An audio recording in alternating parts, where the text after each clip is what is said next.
Chittagong model স্কুলের in house প্রশিক্ষণ গতকাল ৮ ডিসেম্বর ২০২৪ সকাল ১০টায় চট্টগ্রাম মডেল স্কুলের সম্মানিত সহসভাপতি প্রতিষ্ঠাতা সদস্য মোহাম্মদ ইয়াসমিন ইসলামের সভাপতিত্বে শিক্ষক প্রশিক্ষণ অনুষ্ঠিত হয়।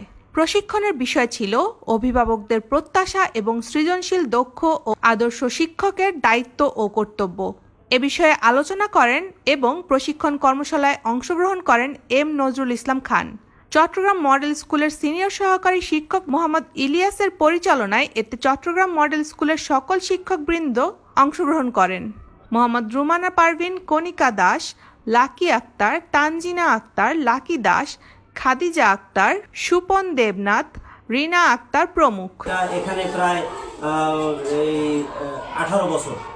তাই আমরা এই অভিভাবক যারা এখন বর্তমানে অভিভাবক, তাদের অধিকাংশ মানুষই আমাদের স্কুলের আবার শিক্ষার্থী।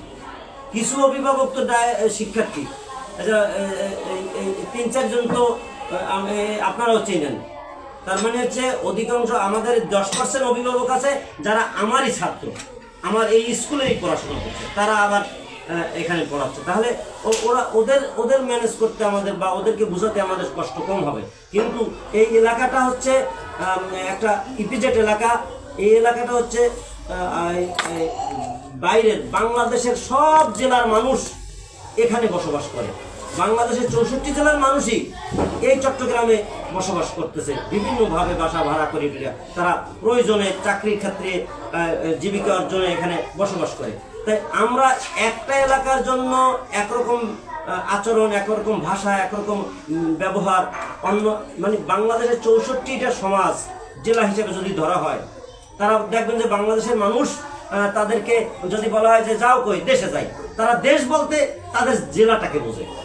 তার মানে তাদের দেশের আচরণ, তাদের দেশের কথা, তাদের দেশের ব্যবহার, তাদের দেশের শিক্ষা, কৃষ্টি, কালচার কিছুটা আমাদের পার্থক্য হবে। তাই আমাদের যে দ্বন্দ্বটা হবে, যে মনোমালিন্যটা হবে, যে আমাদের যে সমস্যাগুলো হবে, এই সমস্যাগুলোকে কিভাবে আমরা ম্যানেজ করব, কিভাবে কোন কৌশল অবলম্বন করব, সেই বিষয়ে আজকে আপনাদের এই প্রশিক্ষণে আপনাদেরকে যতটুকু কথা বলা হলো, আপনারা এটা একটু অনুধাবন করবেন এবং আপনারা সার্বিকভাবে প্রমিত ভাষায়, বাংলা ভাষায় কথা বলবেন। যে ভাষার যে টোন, এটা তো অতিক্রম করতে হবে শিক্ষকদের, উচ্চারণের বিষয়। তারপর যে কথা সবাই বোঝে এমন কথা বলতে হবে।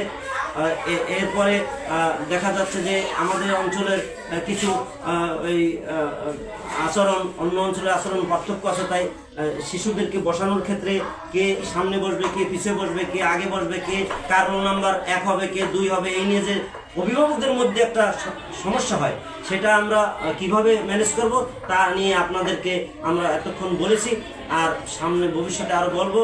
এবং আপনারা অভিজ্ঞতার মাধ্যমেই এগুলি আস্তে আস্তে আস্তে আস্তে উন্নয়ন হবে। এ বিষয়ে এখন ভর্তি চলছে। আপনারা এলাকার যারা ভর্তি হতে আসবে, আমাদের স্কুলের বৈশিষ্ট্য, স্কুলের নিয়ম নীতিটা সবাইকে সুন্দরভাবে বলবেন এবং সবাইকে স্কুলের সাথে থাকার জন্য, স্কুলকে আরও উন্নয়নের জন্য, লেখাপড়া কোনো ত্রুটি আছে কিনা দেখার জন্য আপনাদের অনুরোধ জানিয়ে আজকে আমি আমার কথা শেষ করছি। সবাইকে ধন্যবাদ এবং কৃতজ্ঞতা।